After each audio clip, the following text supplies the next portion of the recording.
Eu sou Manuel Carvalho e este é o P24. Os rankings das escolas são uma ferramenta, não uma punição. Boas pessoal, tudo bem? André Oliveira, canal Brasileiro na Europa, muito bom dia. E vamos falar hoje das 30 melhores escolas aqui em Portugal. Vou te mostrar quais são, onde elas estão. E também vou colocar na lista de transmissão, na nossa lista de transmissão no WhatsApp, o link desse conteúdo. Todos os anos, por esta altura, divulgam-se os rankings das escolas e regressa um velho debate que divide professores, pais ou políticos.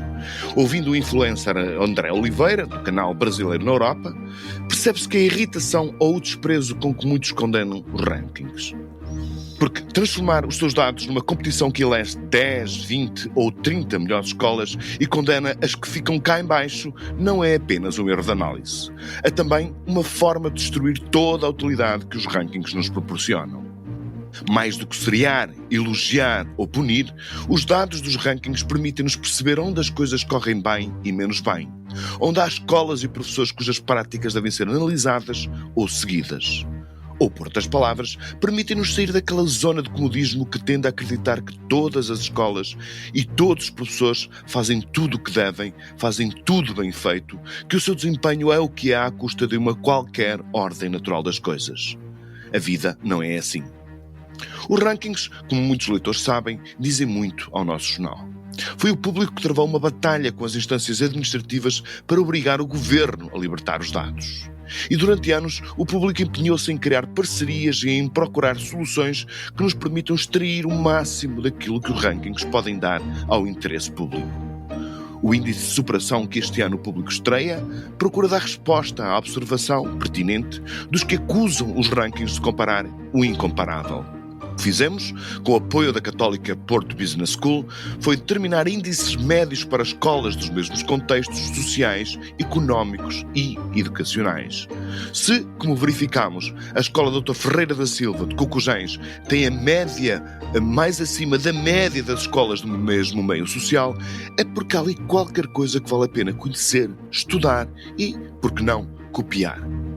Mostrar com provas que as escolas são capazes de vencer o fatalismo e superar o que se espera delas é, afinal, a melhor maneira de preservar a missão mais nobre da educação em democracia.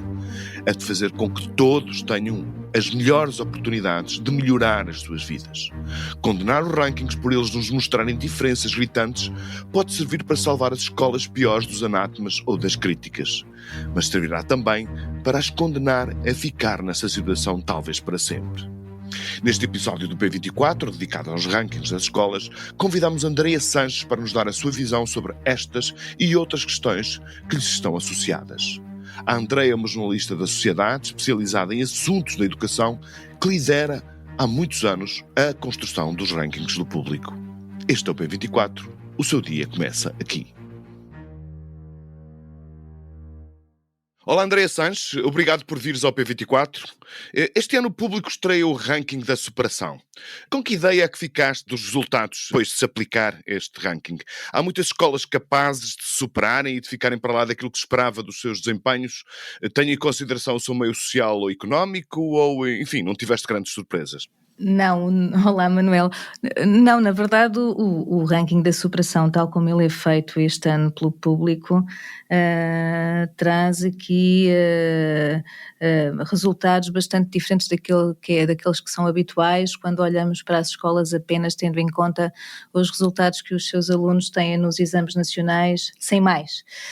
O que nós fazemos no ranking da superação este ano, de diferente em relação ao que temos feito em anos anteriores, é de facto ter em conta o contexto das escolas, as escolas de meios mais desfavorecidos, com alunos que são apoiados pelo Estado, cujos pais têm habilitações menores e que têm também idades um bocadinho mais avançadas para aquilo que é normal em relação ao ano de escolaridade que frequentam.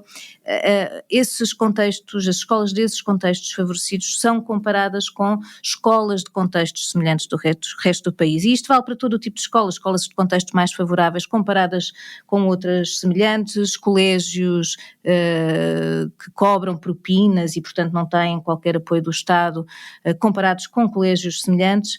E o resultado desta confrontação entre aquilo que são as notas dos alunos das escolas com aquilo que seria expectável, tendo em conta os resultados dos alunos de escolas de contextos semelhantes, o que isto mostra é que há escolas, em primeiro lugar, que conseguem de facto superar um contexto que à partida poderia ser menos favorável ao sucesso escolar e que conseguem bons resultados, e que há escolas públicas que tradicionalmente não aparecem em destaque nos rankings tradicionais, e que aqui aparecem em grande destaque. Aliás, no ranking da superação do público há muitas escolas públicas, muitas escolas do Norte. O Norte aqui marcar uma forte presença nos primeiros 50 lugares, e portanto o ranking que nós temos este ano é um ranking onde as escolas públicas estão em maioria nos primeiros lugares, e essa é uma novidade. Mas, portanto, para todos os efeitos, pela descrição que tu fazes, a grande vantagem, pergunto-te eu, deste ranking da superação, portanto, é acabar com aquele anátema que é colocado em cima da mesa por muitas das pessoas que se opõem à divulgação dos rankings, já que, segundo eles, os rankings tradicionais, portanto, as listas de acordo com as notas, comparam o incomparável. Isso é um argumento bastante consistente, não é? É uma crítica muito frequente. Eu não vou dizer que que esta forma de olhar para o trabalho das escolas é perfeita. Outra crítica que se costuma ouvir muito frequentemente quando fazemos este exercício anual, nós e outros jornais, cada um com os seus critérios, uma crítica muito frequente é: as escolas não servem só para dar notas, e o sucesso, os resultados dos alunos, a sua capacidade de progredir e de se prepararem para o futuro não se mede só com uma nota.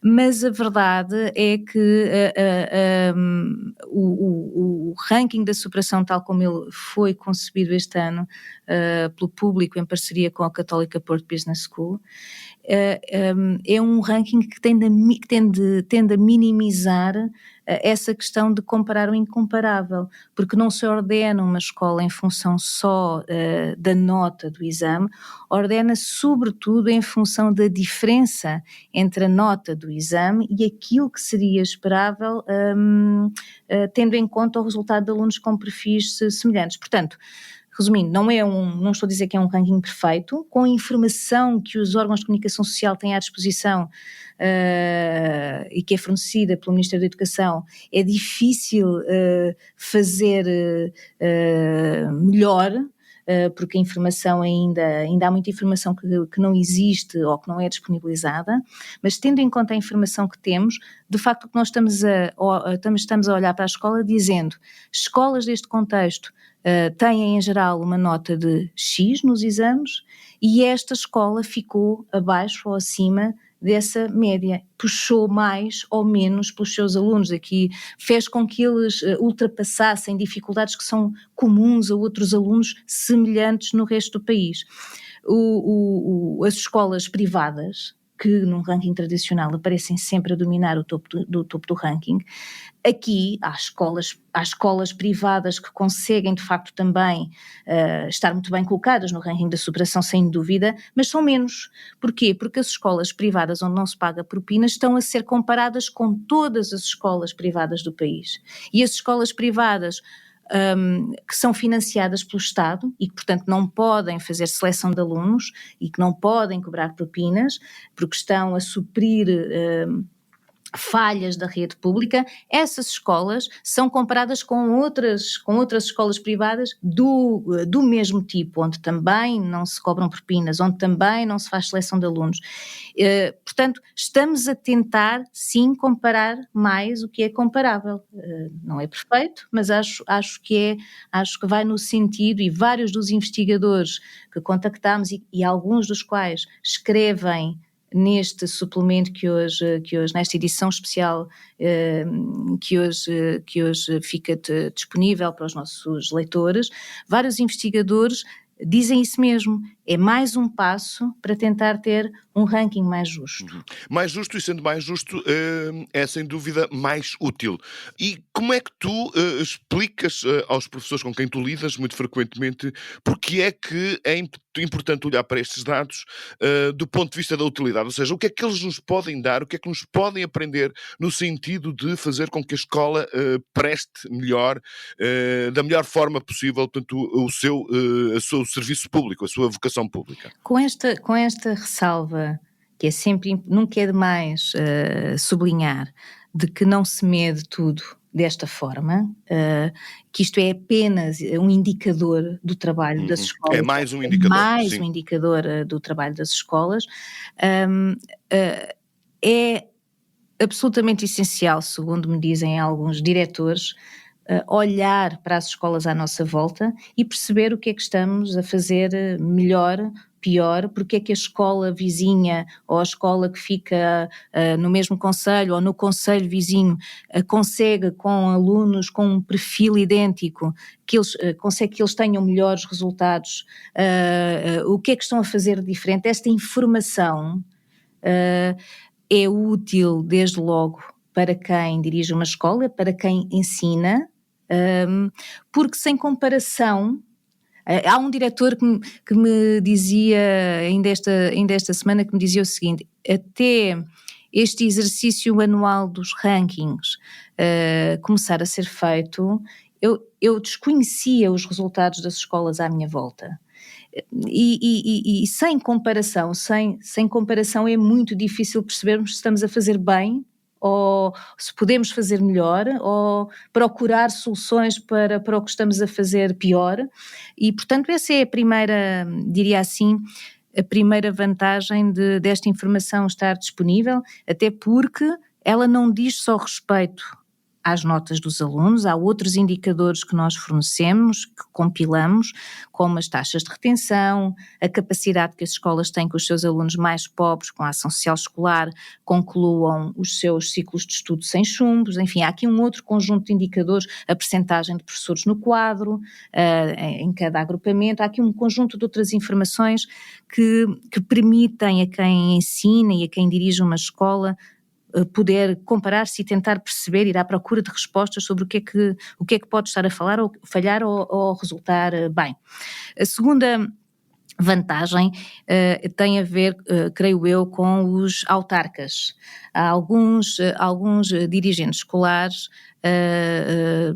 explicam que com este exercício os autarcas passaram a fazer mais perguntas, a querer envolver-se mais. Eu acho que muito melhorará no dia em que os autarcas façam questão de fornecer os recursos que estão ao seu alcance às escolas, para que as escolas do seu concelho sejam escolas que têm bons resultados. Porque isso é uma forma de atrair população, por exemplo. É sobretudo nos concelhos que lidam com problemas de fuga da população para cidades maiores ou para o litoral, e é uma forma de garantir que se estão a formar jovens que vão fazer o seu caminho, os seus percursos, seja porque se formam depois em cursos profissionais que os vão habilitar a ser ótimos profissionais em diferentes áreas, seja porque prosseguem os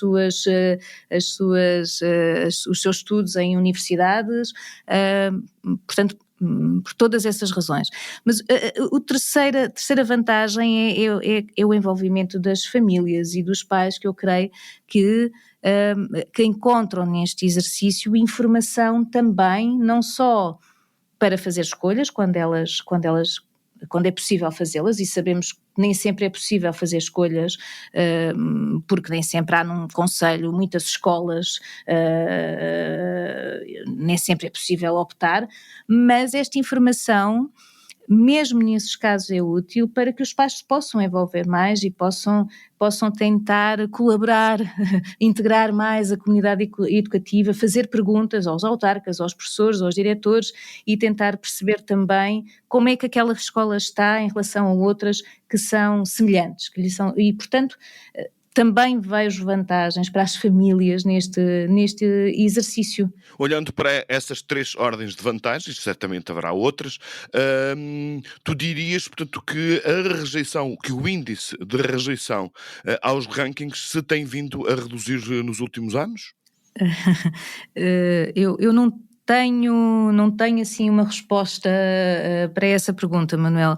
Eu encontro professores e diretores que dizem que esta informação lhe é útil,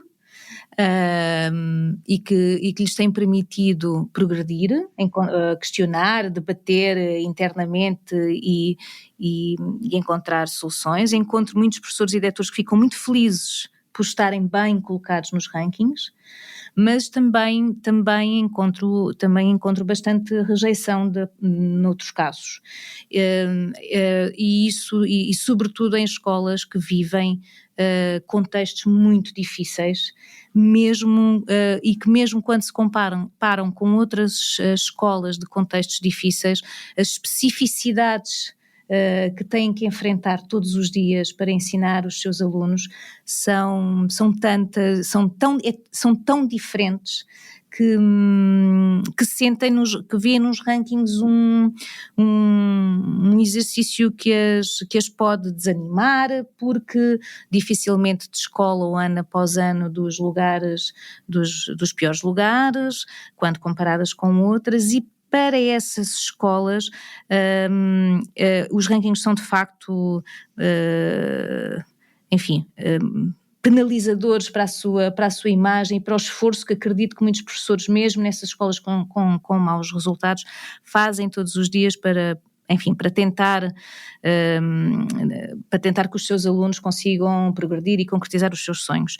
Portanto, o que é que se passa aqui é que essas escolas que sistematicamente estão no fim das tabelas, seja de que forma for, seja no ranking dos exames, no da superação ou noutros, provavelmente essas escolas precisam de um enquadramento, precisam de medidas e de recursos que provavelmente não estão a ter, e por isso há anos e anos não descolam do fim da lista.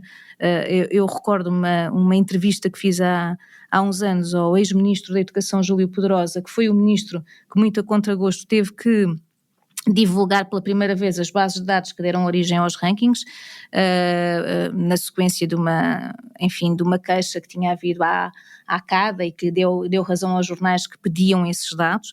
E uma das coisas que ele disse 20 anos depois, quando o entrevistei, 20 anos depois dos rankings, foi: não, eu acho que a comunicação social tem feito o seu caminho a tentar melhorar os rankings, introduzindo novos dados. O Ministério também tem divulgado cada vez mais dados para ser possível uma análise cada vez mais fina do trabalho das escolas, mas claramente falhou o resto, que foi olhar para os rankings, quem tem poder de decisão, O quem Estado, está no portanto. Ministério da Educação, e tomar medidas em relação àquelas escolas que de facto sistematicamente estão mal e não descolam. Muito bem.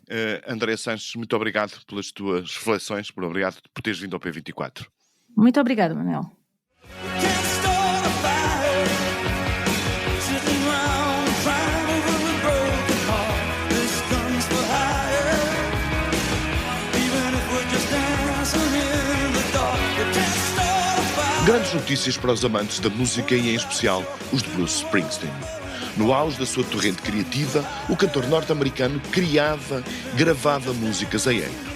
Muitas delas foram tocadas em privado, com amigos, ou escutadas esporadicamente, sem nunca saírem da clandestinidade. Agora, chegou a vez de serem reveladas ao grande público. Marquem na agenda. No dia 27 de junho, chega ao mercado Tracks 2, The Lost Albums, um conjunto de 7 álbuns, ou 83 canções, gravados entre 1983 e 2018. Caso para dizer nestes dias sombrios que, da América, ainda vão chegando boas notícias. O P24 regressa na segunda-feira. Tenha um bom fim de semana.